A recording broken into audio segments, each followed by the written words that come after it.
You're listening to the Good Shepherd Catholic Radio Eucharistic Revival podcast. We have a wonderful panel today in our discussion. I'm Lucian, Leone. Robert Moore-Jumonville. And with us today we have the two priests from St. Mary Star of the Sea Parish. We have the pastor, Father Timothy Nelson. Welcome, Father Tim. Thank you, Lucian. And then the parochial vicar, Father Tyler. It's pronounced Arens. Arens. Yep. Father Tyler Arens. Well, there's so much we can talk about with these two priests, and just.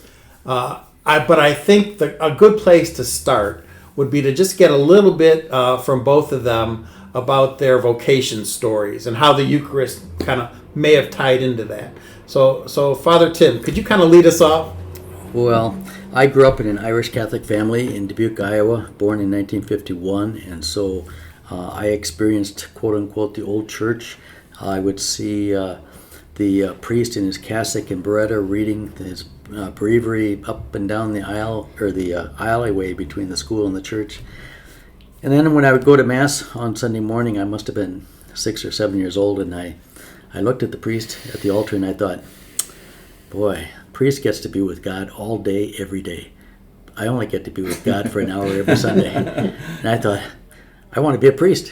And that was that was the seed. Yeah. And how old were you at that point? Oh, 6 or 7. 6 or 7, man. And so that continued until I went to the prom in high school and started dating seriously in college. And I was majoring in math and physics. And Where did you go to college, Father? Loris College in Dubuque, Iowa. Okay.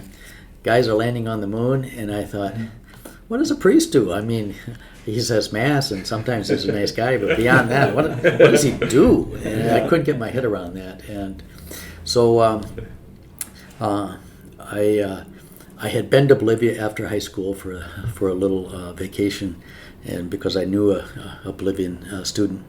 And so I went to Bolivia, and I taught in a high school, math and English, and I met a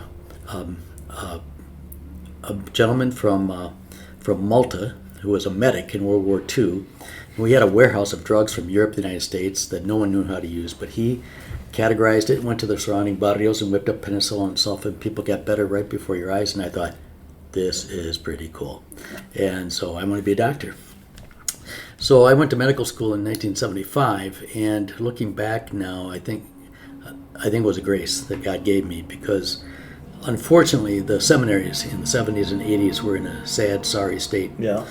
And I think God told me to go do something else for a while.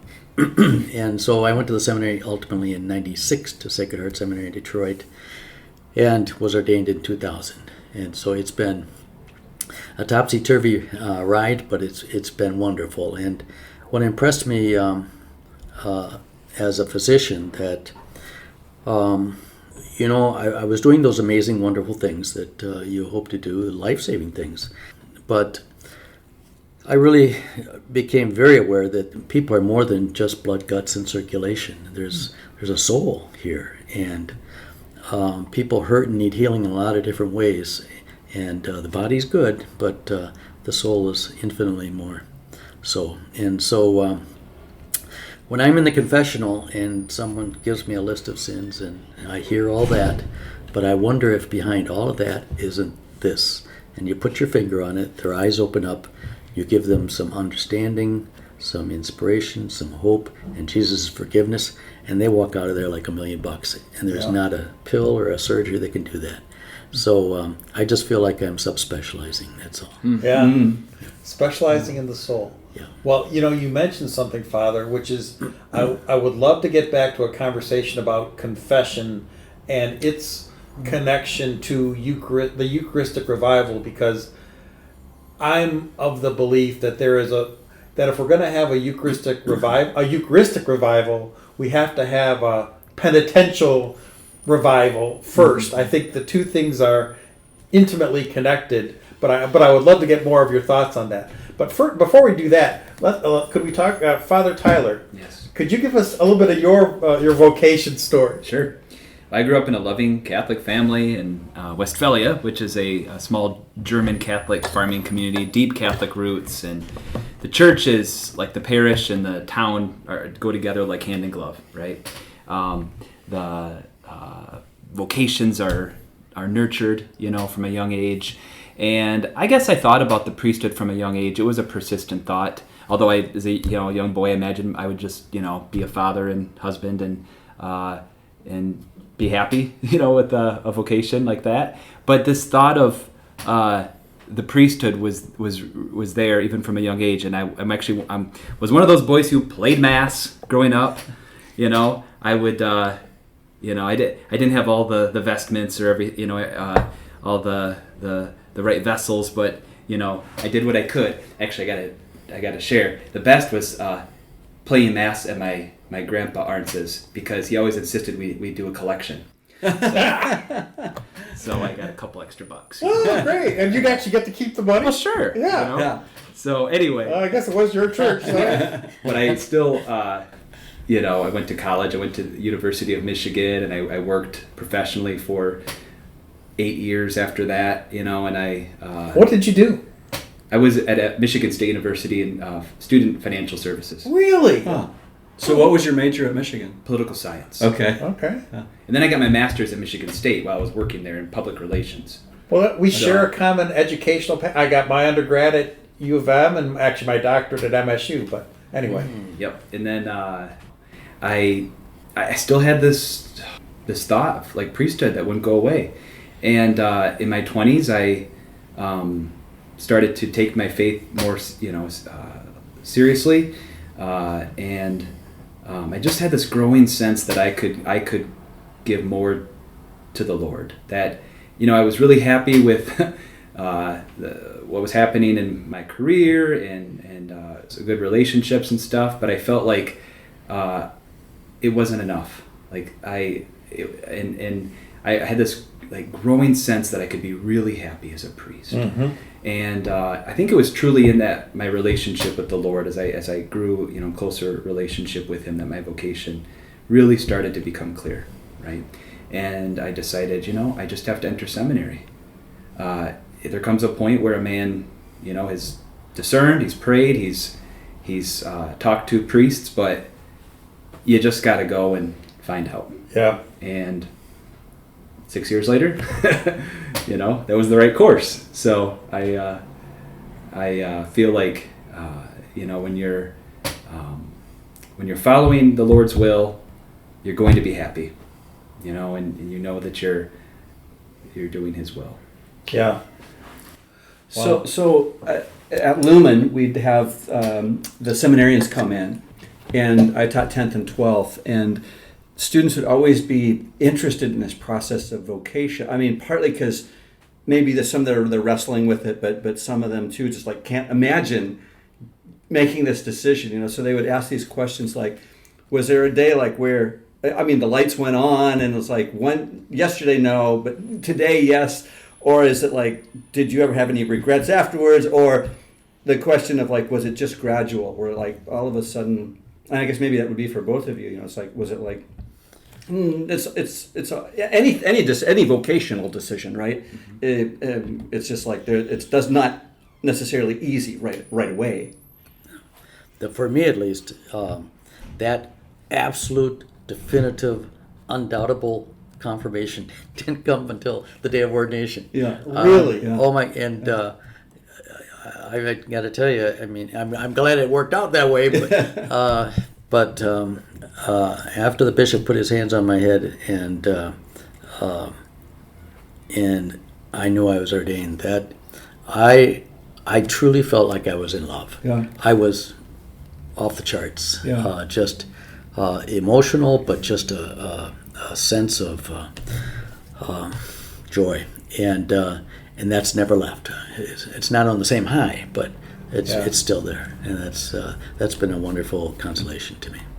That would seem to make sense to me in terms of the vocation of marriage too. It's like right up to the moment. It's like, okay, well now we are married. Because how many times do, even as priests now, when we counsel, engaged couples, and especially maybe you have men who, certainly women, but the men who maybe feel a little bit more comfortable confiding in the priest and say, Father, like, I love her, but gosh, like, I don't know. It's just really. How do I know? Like, how do I know? Yeah. And we tell them, like, you know what I mean? And sometimes it's just a gut feeling. Yeah. And you have to make the decision to love. Yeah. Yep. And when you've done that, there's freedom. Yeah. Because it's like, and the same thing with the priesthood too, right? Yeah. You can continue to discern, and just up until the day the bishop lays hands on you, and but you've made that decision, and it's done. Yeah.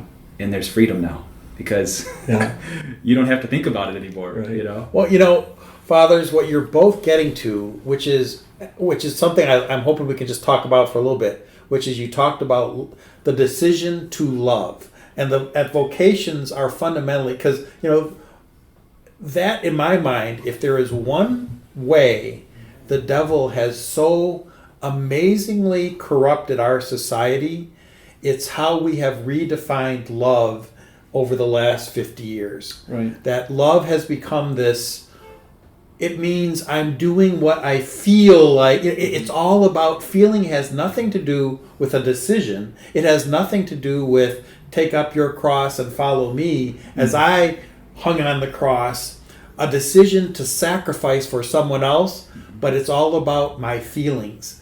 And I'm hoping you can both talk about, as priests, it seems like, you really understood that you love God so much that decision to love was that the emotions are gonna come and go, but your decision was your decision. And could you maybe just talk about that? Because I think we could do a podcast just on what is love, but it has been so corrupted in our society. I mean, every time I see these big banners that say God is love, and which is of course true, Yeah. but there's always a sense of that means you accept whatever I want you to accept, Right. because that's what love. Love is niceness. Exactly. Love is being nice and doing whatever your feelings tell you want to do. And keeping everybody happy. Yeah. So anyway. Well, that hit home to me when I was about to go to the seminary. So I'm making this big jump from the practice of medicine to seminary, and I remember people asking me, well, where can you do the most good? They're thinking, you're giving up this wonderful career, you're a good physician, you're doing so much good, and the question was, where can you do the most good? Yes. And I kept asking myself, where can I do the most good? Where can I do the most good? And I thought to myself, I can't do any good save but for the grace of God. Yeah. That's when it hit me that wrong whatever question. good, exactly, whatever good I do, it's going to be God's work. So the question was, is this God's will for me? And so I was at World Youth Day in Paris in 1997 with Bishop Mengling, and he told me to go to Saint-Sulpice Church in Paris. And I don't know why that church, but eventually I went there, and I was praying in this beautiful historic church, and I thought, is this desire to be a priest, Lord, is this your will, or is this just a wish fulfillment of childish wish fulfillment? And it came to my mind, very clear words. Have I been with you all this time and you still don't know me? Oh, wow. And I was no scripture scholar at the time. I wasn't sure exactly who said Jesus that. to I know Philip, that was Philip's, Jesus' words to Philip. Show us the Father, and that'll be enough. And so, but I knew it was from Jesus. I knew it was Jesus speaking to me. Have I been with you all this time and you still don't know me? And what hit me was that what I wanted to be able to reach into the future, grab it, take a look at it, give my approval, and put it back. And Jesus is saying, look, of all the twists and turns, ups and downs of your life, here you are in this church. I was at peace. I was basically content. And Jesus was saying, I've been with you all this way, and I'll be with you the rest of the way. Mm-hmm. So I just left that church so free that I don't have to do I don't have to have it all figured out. Yeah. I'm doing Jesus' will, and He's with me. Away we go. So can I comment on this? So part of this, for 2 years at Lumen, and a couple times a year, I think, where we listen to seminarians and priests coming in, giving vocational testimonies and all, and you both mentioned freedom, the sense, and that's something that has really struck me, and I put myself back in college in my own mind, thinking I was in a Protestant college, and there would be no chance that I would have ever been exposed to this. But had I been back there, I think this would have been tremendously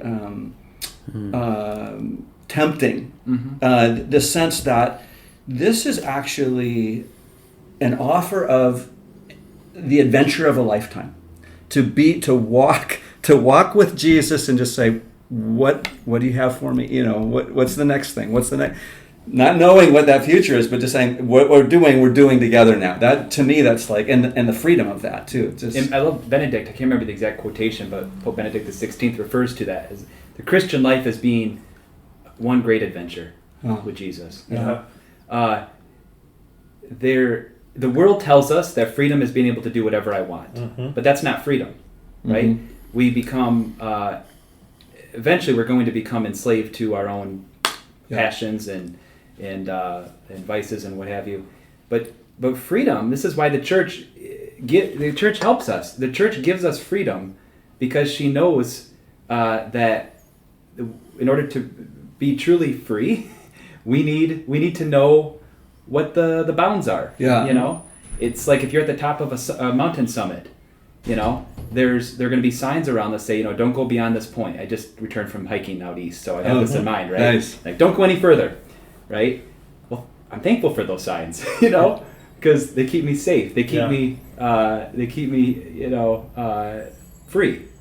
I'm free to enjoy, the summit and everything, but they'll keep me from falling off the cliff, But that's the as Father Tim noted, that's the misunderstanding that of freedom that we have. Chesterton has some image in Orthodoxy of the church having a fence around it, and I think he goes this direction with it, is that if you take the fence off of a playground, all the children go to the middle because they're afraid of all of that out there. But when you put a fence up, they can use the whole area. Right. They're free. That's right. Yeah, that's right.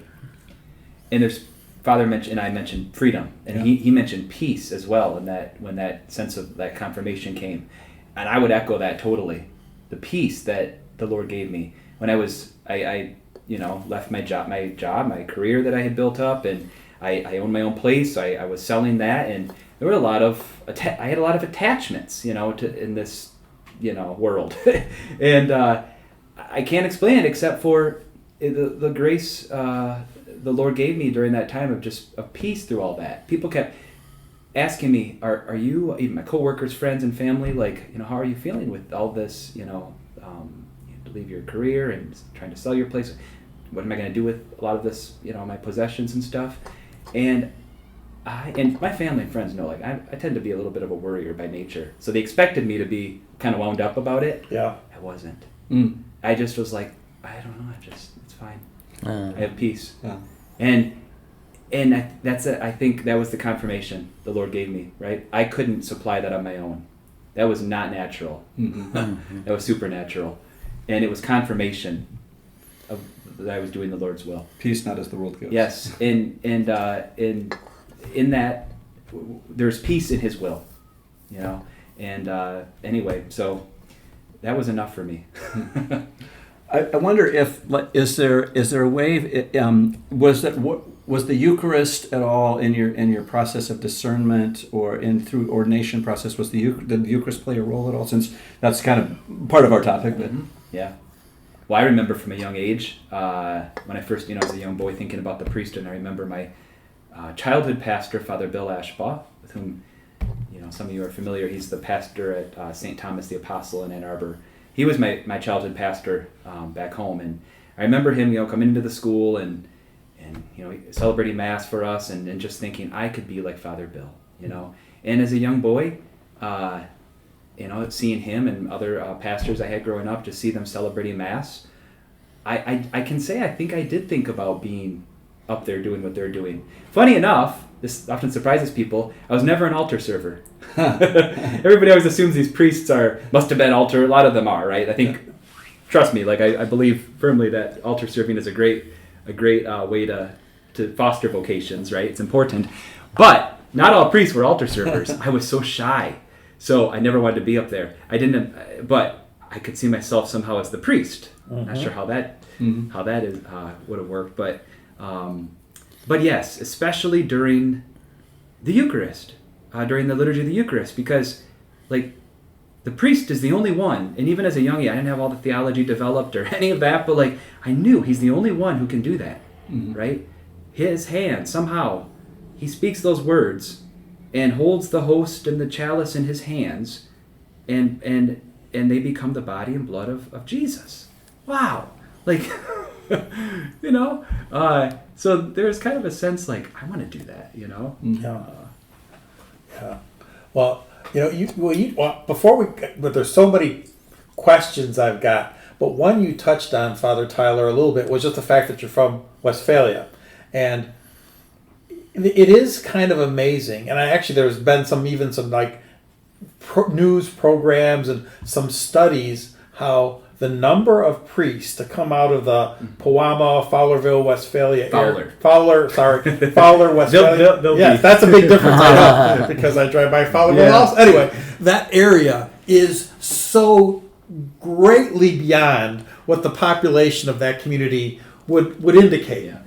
What's going on up there? It's something that you talked about kind of in our prep before we started this podcast, Lucian. It's a Catholic culture. Yeah. And it's hard to replicate that, right? It has to be organic. Yeah, that's right. And so like when you look at the other parishes in our diocese, for example, that have produced vocations to the priesthood, most people, like in the last 10, 20 years, there's a few parishes that seem to have produced most of and why is that?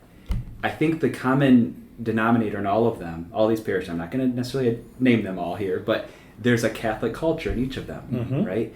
And what's unique about my neck of the woods of Westphalia and Fowler is that it's truly the community that surrounds them, right? The villages there and the people and the parishes these are people who can for many, like their descendants are the original settlers, right? They're the German Catholics who emigrated over here and started life over here, and it's a close knit community, a lot of people related, and there's just a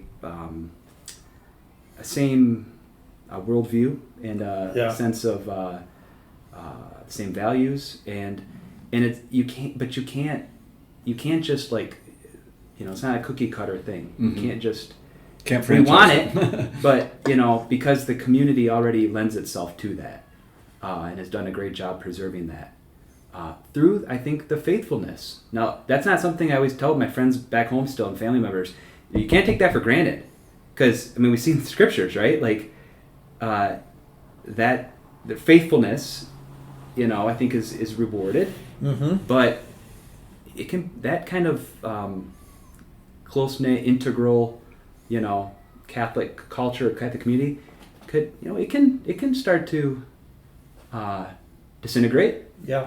Little by little, especially as we give into the allurements of the world more and more. And I'm just saying in that community, but just anywhere, right?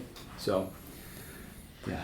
So it really comes down to culture, and so we'll have to do a separate podcast just on how do you build Catholic culture, and because that's, in my opinion, one of the big issues that the church has to kind of really directly deal with in the coming future, if we're going to have even a smaller and more robust church, as Pope Benedict indicated would likely be the case.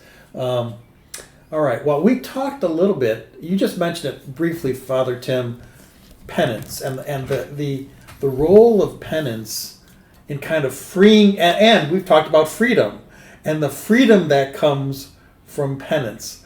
I would love to get your reflections from both of you a little bit on the connection between penance and Eucharistic revival and really experiencing God in the Eucharist. Because my own experience is the more, if I'm in a state where I haven't confessed sins, that's really going to affect the way I experience the Eucharist, as it should.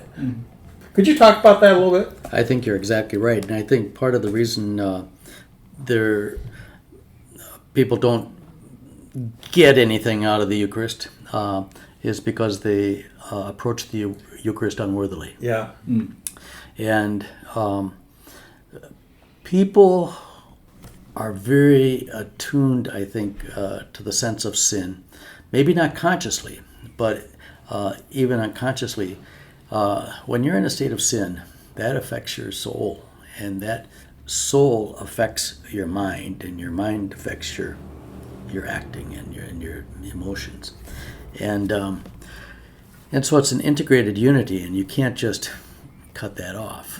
And so I've talked to young men who were not they were Muslim and did not grow up with a Christian faith, and yet their sense of sin developed when they came into the Catholic faith, Christianity, and yet they knew that the way they were living their life was not right, but couldn't quite put a finger on it or a remedy to it.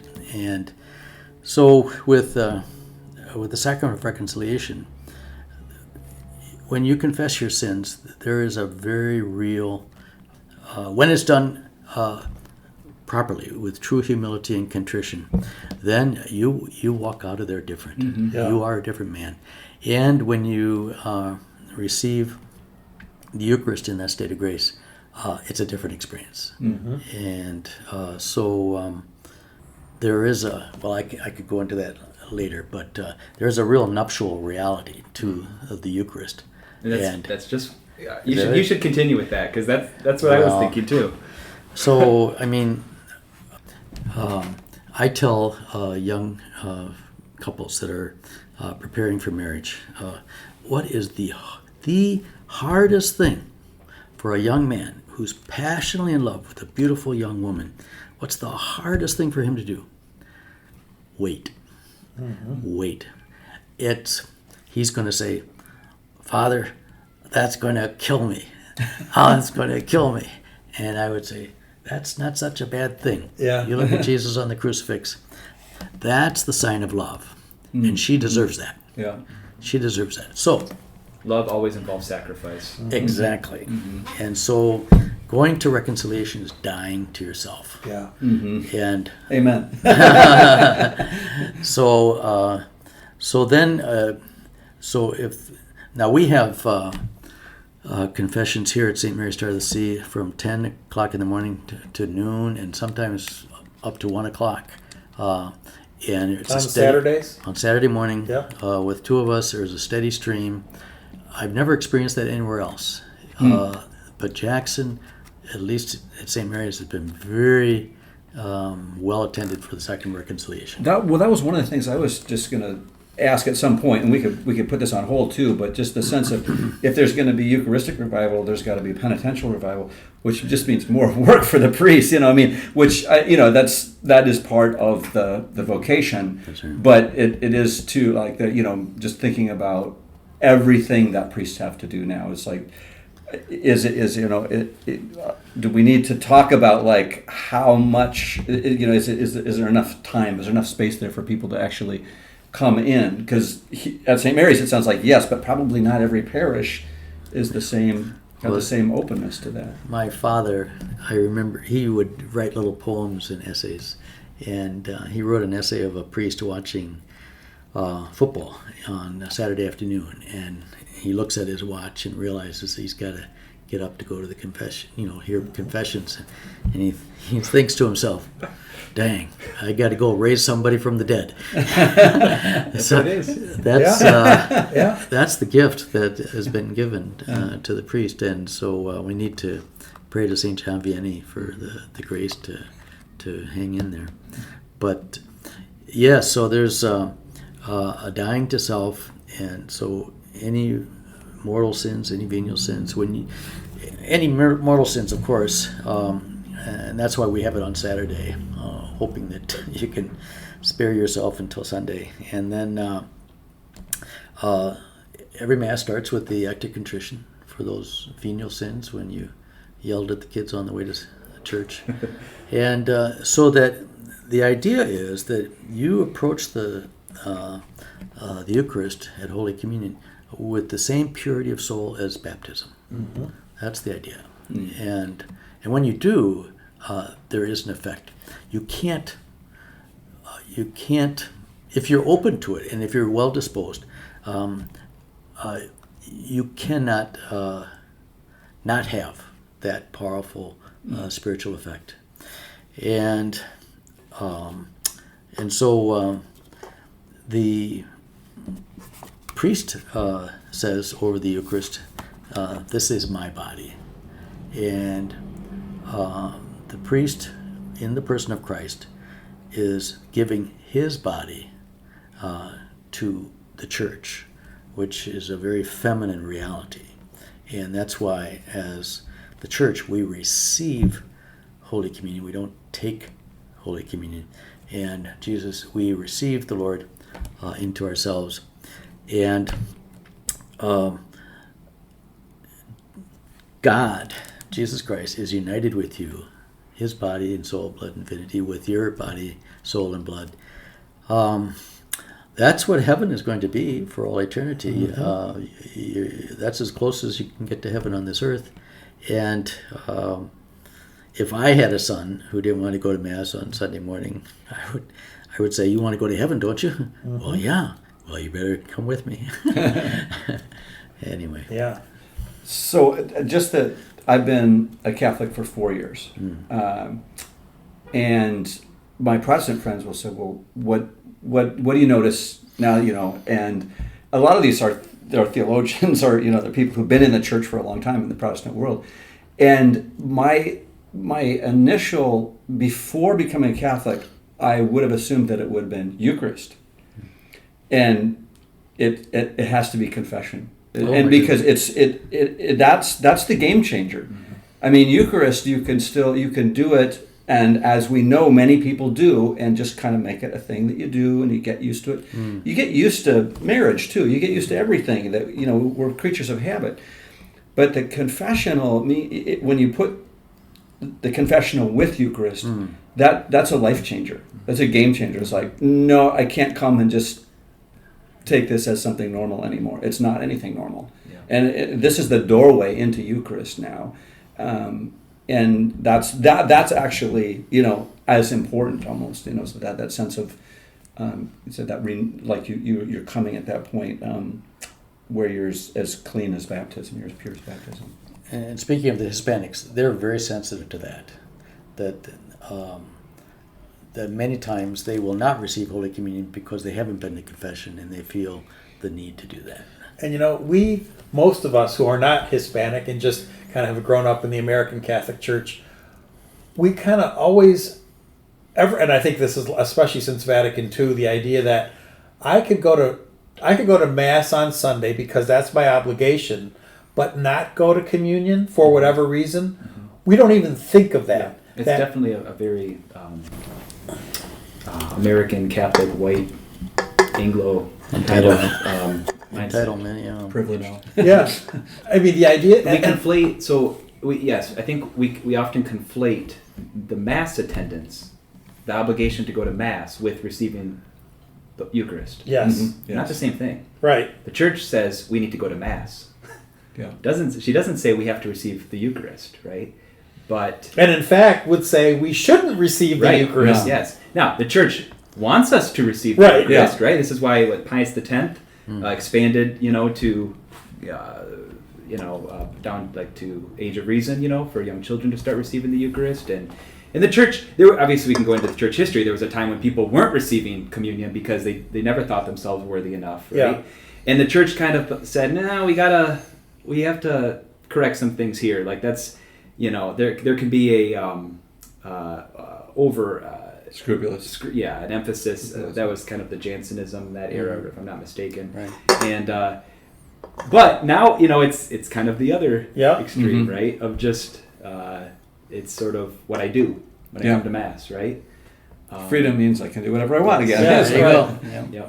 Yeah, well, and Father Tyler, did you want to say more a little? Because you were nodding when Father Tim was I just talking liked about everything he was saying. penance. But was there anything else about penance that you wanted to kind of mention? You mentioned how for you it becoming a Catholic, how you're surprised the sacrament of confession is kind of what has Didn't see it coming. Yes, I would say in a similar way as a priest, Mhm. I had that kind of experience. If you think about the priest, I'm the one who gets to celebrate Mass and confect the Eucharist and stuff.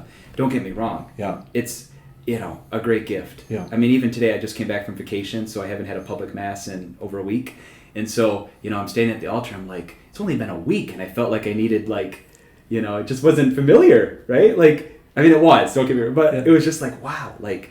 I get to do this, right? Yeah. I was doing it on vacation, but when I'm doing it with people, right? Mm-hmm. And so it's a great gift that I treasure. But a surprise, I think, when people have asked me in the last year, my first year of priesthood, what's been the highlight or what stuck out to you? And I always come back to the confession. Mm-hmm. They do a great job preparing us in seminary to be good confessors, to be good listeners, to be offer the Lord's mercy and compassion and be good fathers. But I wasn't prepared, I think, for personally how powerful that would be. That is where, and of course, offering the Eucharist, as Father Tim said, the priest says those words, they're Jesus's words, right? This is my body. He doesn't say, the priest doesn't say, Jesus said, this is my body. No, he says in the first person, this is my body. Mm. So there's a real way in which the priest is also, he's laying himself down on the altar, right? With Christ, right? That's why the priest has to be, hopefully, a man of, he's a Eucharistic priest, right? Because imitating Christ, right, in his sacrifice, right? The priest makes himself a sacrifice. But, so yes, you experience that sense of fatherhood, in the Eucharist, like offering the Eucharist, feeding God's children, right? But man, in the confessional, that's where I have really felt my fatherhood, right? Like that, I kind of expected that a little when I was up to ordination, but it wasn't until I actually sat in the confessional and started hearing, and I realized this is where I experienced my fatherhood. So Father Tim talked about how we hear confessions every Saturday from 10 until the last one. And sometimes it's a sacrifice, right? But we said earlier, love always involves sacrifice. Mm-hmm. And it's like, I know that this is how I'm loving the bride, in her children, our children, by just being there and being the father and just, administering the sacrament, ministering God's mercy, right? Letting him do that through this weak human vessel. Mm-hmm. Like, wow, so that's where I felt a great sense of my fatherhood as a priest. Well, and I can just say from my own personal experience, when I think back on my life, the first time I can say I actually had an experience of God kind of in a personal way was in confession, because I went to a Catholic school and I was, I had first communion in second grade, and I still remember that they would do it. It would always be during like recess, lunch hour. They'd say on I think it was Thursdays, you could go to confession during lunch hour, and I did it pretty regularly, probably once a month, and I always remember coming out of the confessional. Going back to the playground and just feeling like lighter. I am literally. I felt lighter. It's like I am clean. Yeah. I am, and I remember as a young boy just having this wonderful sense of lightness Yes. and freedom because I knew my sins had been washed away. And I'm thinking, Robert, in coming weeks, we really have to talk more about the role of confession. I think, yeah. in this podcast, because you had mentioned, Father Tyler, the culture up in where you're from. I'm guessing that confession is a part of that culture. It is. Yeah. I've they've expanded. I mean, especially in recent years, I know the opportunities for confession throughout the week, and a lot more opportunities and people going to confession. Even than I can remember when I was growing up there. Yeah. Yeah.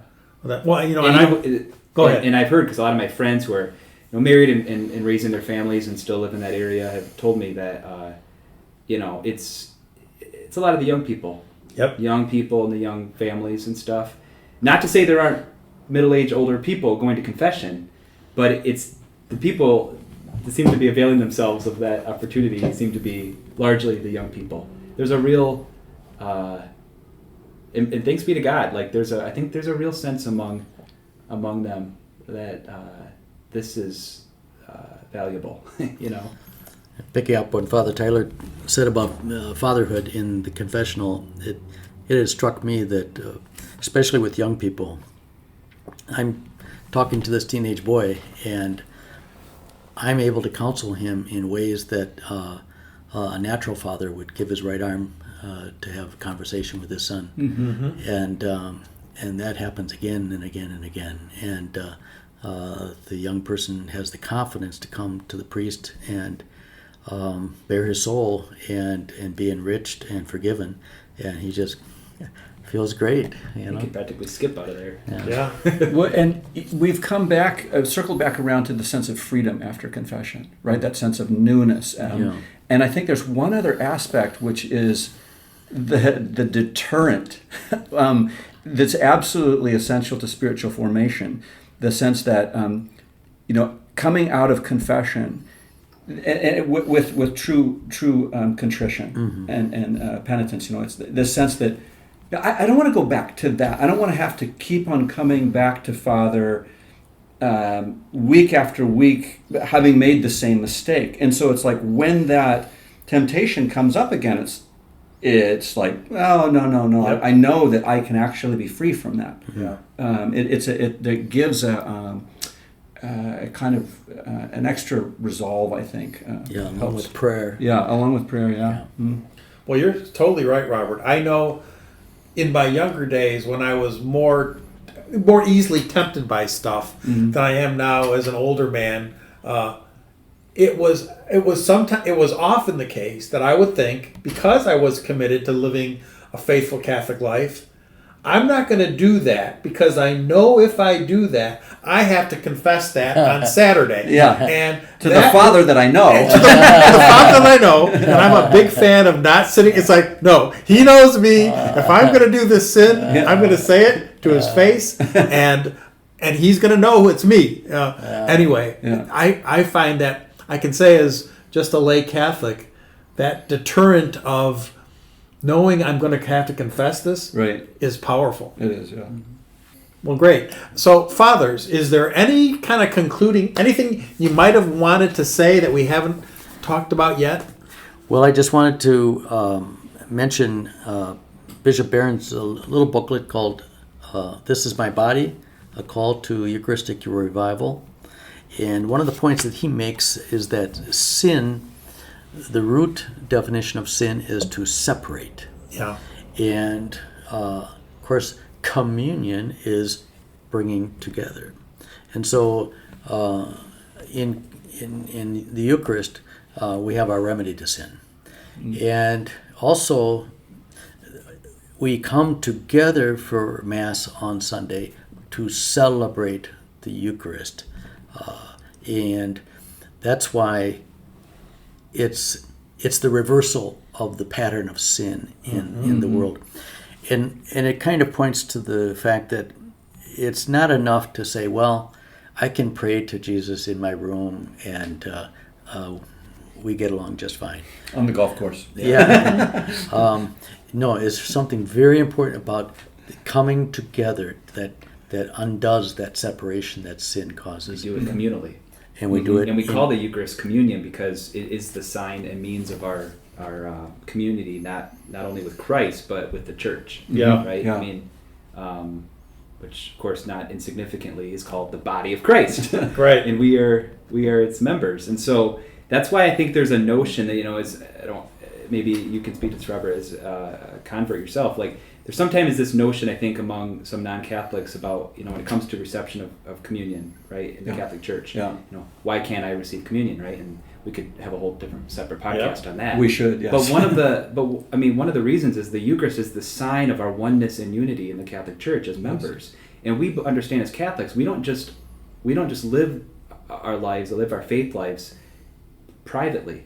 Right. I mean, it's not just a personal relationship, right? And I think there's obviously more of an emphasis on that among our Protestant brothers and sisters, right? Yeah. It's me and God, Yeah. right? But we understand as Catholics, it's not only me and God, it's me and the church, Right. So that there's an understanding, like, I've got to know what the church is teaching. I got to know how I can be a member of this body, right? And I'm going to make the decision, as we said earlier, the decision to love, right? To love Jesus and to love his church, right? Because Jesus and his church are inseparable. And if I, I'm sure you did, right? Came to that conclusion, then it's like, yes. And now I'm free to receive Jesus in the Holy Eucharist. Right. I do think that would be another very important podcast for us to do, is that sense of reserving the host, reserving communion for the Catholic. Because that's where Catholic. the Eucharist is then where our union with the body of Christ, with the church, is made complete. Yes. And I mean, there's a history, even like in like say the 20th century, in Protestantism, that we could go into a little bit about sort of the open table, and there's antecedents back to say John Wesley and other, but and a lot of that has to do with the ecumenical movement, that there are no fences. There, don't fence the table, and that goes back to the Protestant Reformation and all. But I think that is one of the chief misunderstandings or lack of understandings of my Protestant brothers and sisters still, is that sense of why do we have to say that this is an open table for just anybody? Boy, there's a lot. Yes, that needs to be at least one future podcast episode. Yeah. Well, but this has been really a wonderful discussion. Thank you, Father Tyler. Thank you, Father Tim. Thank you, Dr. Robert Moore-Jumonville, for being with us again. Thank you, Lucian. It's been great. So you've been listening to the Good Shepherd Catholic Radio Eucharistic Revival podcast.